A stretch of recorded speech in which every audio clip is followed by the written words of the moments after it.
really prior to, the Brody Van Wagenen era, like the Mets were behind in their analytics. I mean, they had I may be exaggerating when I say this, and it may not be entirely accurate, but I think you'll get the point when I say they had like 5 or 10 people in their analytics department. Mm-hmm. It is now, way, way bigger, with, a lot of expensive degrees in that room.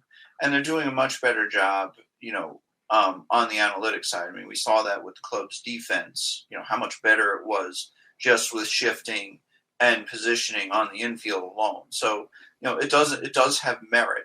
And I think it has merit, all around a roster. But, there have been players over the years who have said to me specifically, like, the human element is missing in this room. Mm-hmm. And I think that's attributed to analytics. So I do think there needs to be a balance, and I'm willing to bet, and I think you're actually starting to see a swing, towards being more in the middle. I don't think you'll ever get to the middle, but I think it's being the human element. And Sandy Alderson has said over the years, it's, we need to take culture, personality, and humanity, more into account more, as we conduct business. And I think that goes for a lot of teams. I don't think, teams like the Rays have the luxury of being less scientific. I mean, their whole business depends on it because they lack the funds to compensate for the areas they're deficient in. So they must remain creative and scientific and in the chem lab all the time. I think most teams have to at this point, but not to the degree the Rays do, or, the A's do, or the other, small market teams which just don't have the money these other clubs do. So it's ironic that you bring up big and small markets because that's kind of where the next question. Oh, by the way, I have a manager for you. If you take him, he's under contract already. All you got to do is just give him a change of stripes. You can have Aaron Boone. Well, I'll give him to you. Such an idiot. I'll give him to him. Nobody's really happy about that signing. I think I'm He's fine happy with it. about it. I'm not happy about it, but I'm not upset about it. This guy's a winning manager since he's taken over the team. He's had question, 2 back-to-back You're not hijacking my question. 100-win seasons, and he's never had less than 90 wins. So what makes him a bad manager? And he's made the playoffs every single year. I don't understand it. Yankee fans need to stop. Met fans are crying. It's pathetic. It's pathetic. You make a good point, but the game has de-emphasized this is going to sound harsh, but the relevance of the dugout manager, because the dugout manager is nothing more than a middle manager at this point. He or she will take direction from a front office on how to leverage the roster that the manager has been given. Mm-hmm. And if the manager does that, the manager's done a good job, whether they win or lose, which is probably why or at least partially why Aaron Boone was retained on a 3-year contract, because that's how a manager's performance is defined today. If the front office says, well, you use this pitcher in that situation and you use this lineup in this other situation, and the manager does that and checks those boxes, are you going to say, well, we're going to fire you anyway? I mean, that would be a little harsh. So I think if the manager had more autonomy like 15, 20, 30 years ago, I don't know that he gets that 3-year contract. But you know this, Mike, and I'll say this, and then Tyler can ask his question. We've said this over and over again. Teams don't give 1-year contracts. They give you multi-year contracts. They could fire him next year. If he don't go to the World Series next year, I guarantee you they're going to fire him. Do you hear that, but John? If he doesn't go to the World Series because he had a team that underachieved, then he doesn't deserve to have the job. But if he has a team, if Brian Cashman doesn't give him a roster that's World Series caliber, and look, this year's Yankee roster, I like these Yankees. I like homegrown players. I love Aaron Judge. Like, I wish he was a Met. But that was not a World Series caliber roster. They barely deserve to be in the wild card game. They didn't deserve it. Toronto should have got it. So that has a lot to do with managing. But it has a lot to do with roster construction too, and roster management. And the manager does not do that. And it's easy to cut the manager's throat because, the manager's the one always, in front of the microphone and trying to explain away the deficiencies of the roster. But, and we used to say that about Luis Rojas, with the Mets, like, how could he say that? How could he do that? Well, I don't think any of that was the problem with Luis Rojas. Well, the problem with Luis Rojas is that there was toxic positivity, as it was put over the summer, in that clubhouse, which blinded them to the problem. And you could hear that, in their pre and post game interviews. And, that's where the Mets needed to make a change. If the Yankees just weren't good enough, that's not on the manager. That's on the front office for not giving the manager a good roster. That's the difference. That's what we're talking about. That's why Brett, I would call him Brett Boone. Aaron Boone is here and Luis Rojas is not. That to me is, explains the whole thing. Tyler would much rather have Brett Boone. I'd rather have a Bone, period. Brett Boone.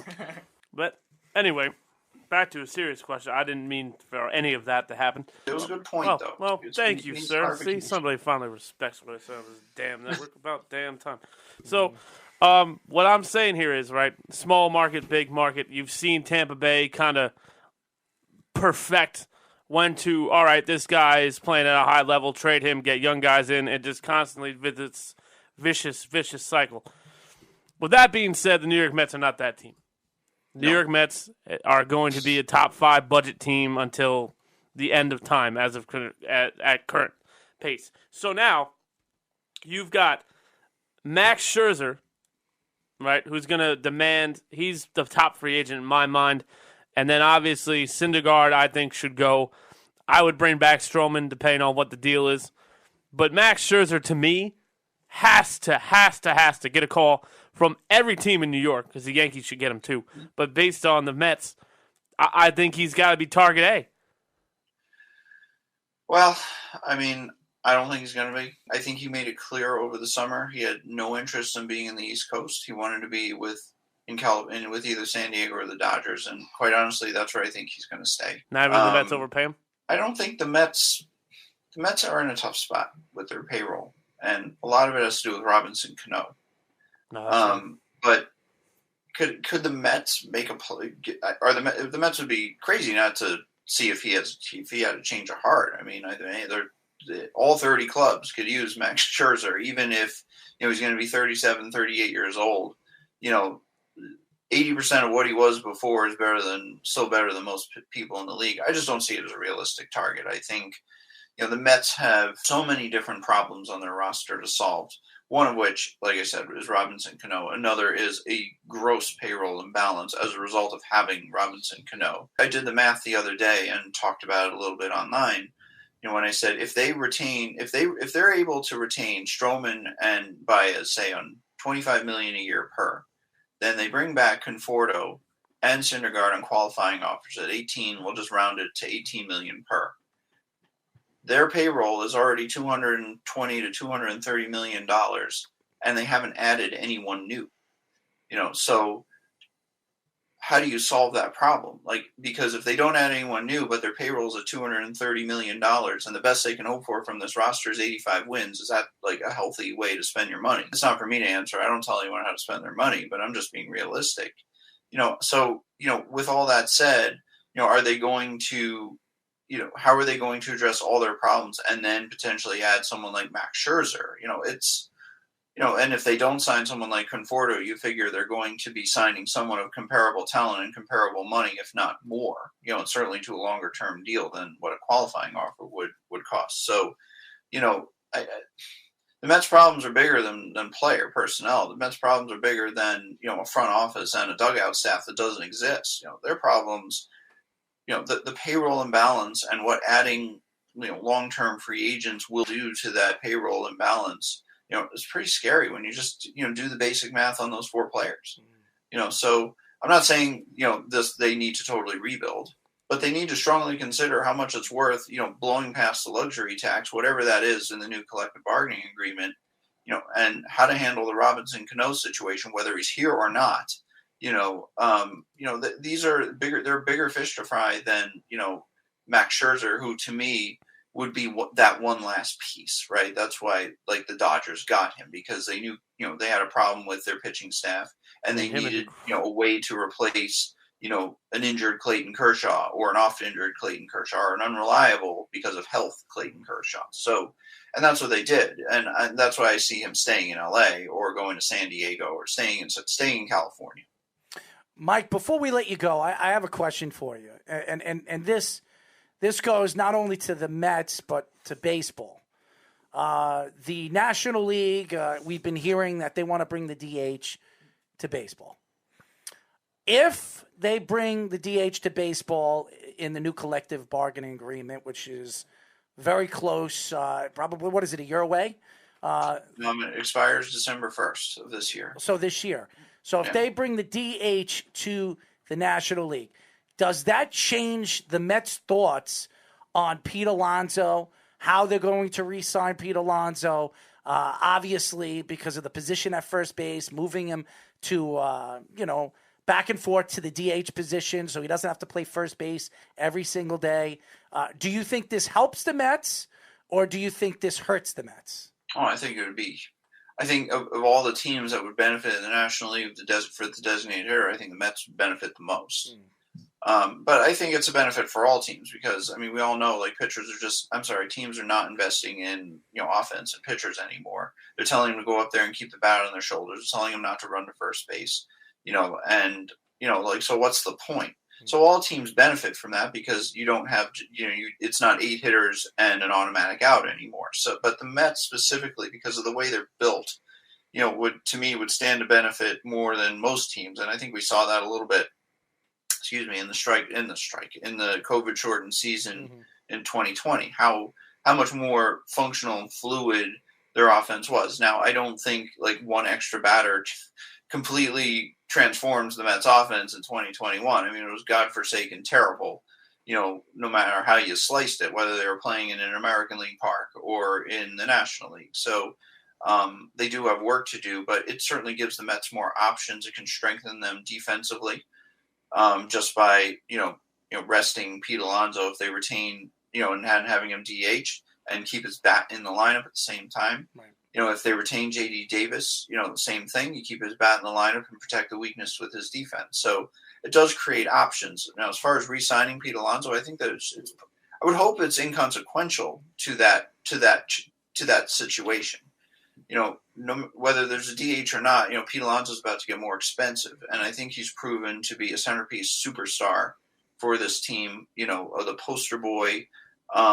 For the franchise. He's the best player on this Mets team besides Jacob deGrom.